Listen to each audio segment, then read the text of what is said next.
say goodbye to Acre and Jerusalem and say hello to Venice and Florence. Assassin's Creed 2 is here, and it makes a huge number of improvements over the original. If you loved the first game, everything you adored is still here. The cool rooftop running and climbing, the bloody assassinations, and an authentic and atmospheric open world. If you had reservations about the original, the sequel addresses almost every flaw of the first. There's a lot of stuff to do here, like exploring tombs, beating up two-timing lovers, and catching pickpockets in the act. Bigger cities, better visuals, and a better leading man, Assassin's Creed 2 is an excellent sequel in every way. A few additions feel a little contrived, but no matter. This is a long, satisfying, and beautiful adventure that never stops being engaging. Oh, and one other thing. Remember that disappointing ending in the original Assassin's Creed? Love it or hate it, you won't soon forget Assassin's Creed 2's shocking ending revelation.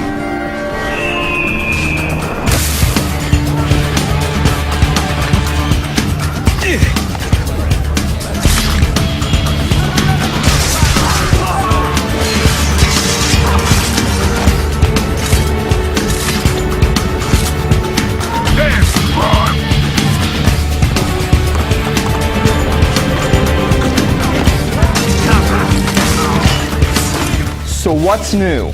Well, for starters, the star of the game.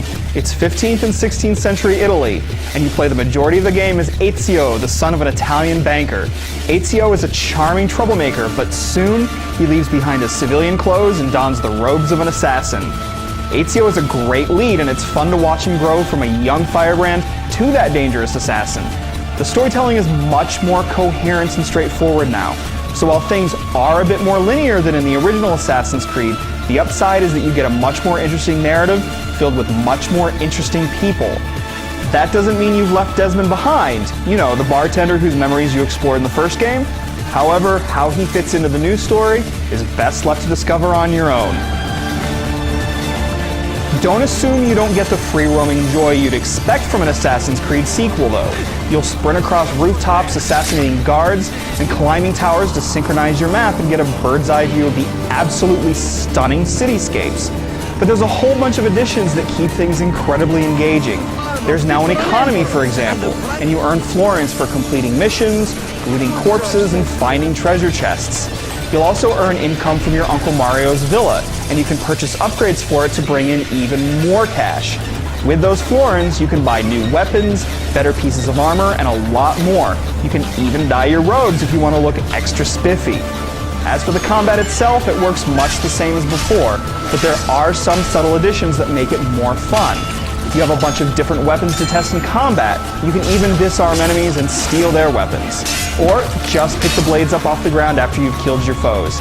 But the best new addition is surely the dual hidden blades. I see him!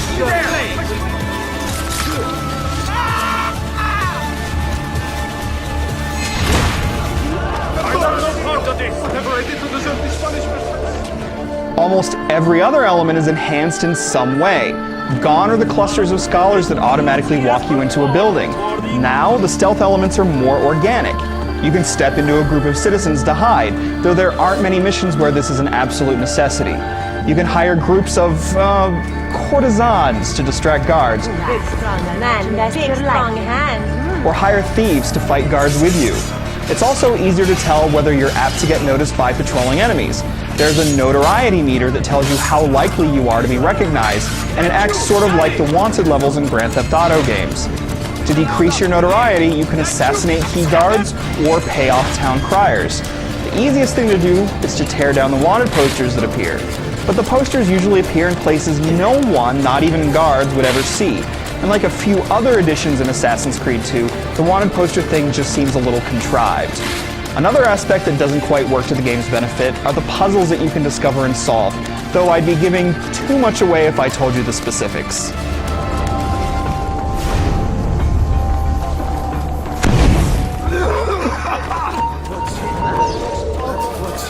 But almost every other edition is truly wonderful.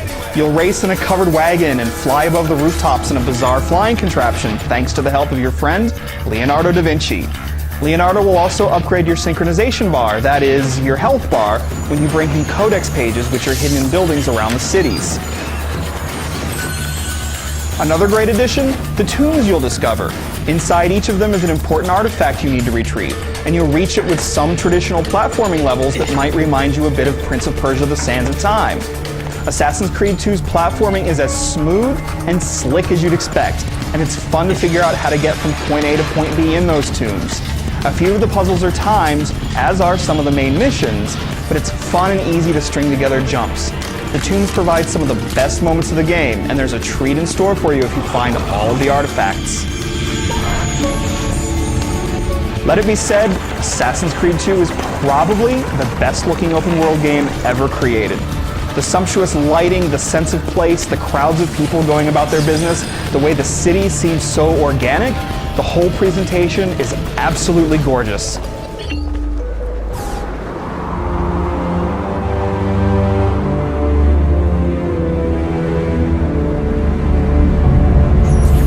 As fans of the original would guess, the animations are probably the best you've ever seen in a game. Ezio is even more agile than Altair. His footwork is graceful and every move transitions exquisitely into the next. There are a few quirks here and there, like some texture fade in, but this is such a world of incredible beauty, you'll easily dismiss the little jitters. And the game sounds as good as it looks. The soundtrack is beautiful and appropriate for the setting, and all of the sound effects and little audio touches make a real impact. Even better, the voice cast is top-notch, including that of Ezio himself. No. It's too soon. I'm not ready. We rarely are. Che la morte non sia crudele. There's a lot of other stuff in here too, but the most important thing to know is that Assassin's Creed 2 addresses almost every flaw of the original. Not every edition is a great one, but for the most part, this is a sequel that gives fans exactly what they want while doing all the stuff the original should have but didn't. There's a lot to do and a lot to see. Go for a swim. Enjoy the day-night cycle. Chase down thieves to pick your pockets. No matter what you do in Assassin's Creed 2, you're going to have a lot of fun doing it. This is a game where you sense the care and love that was poured into making it, and it shows in almost every detail.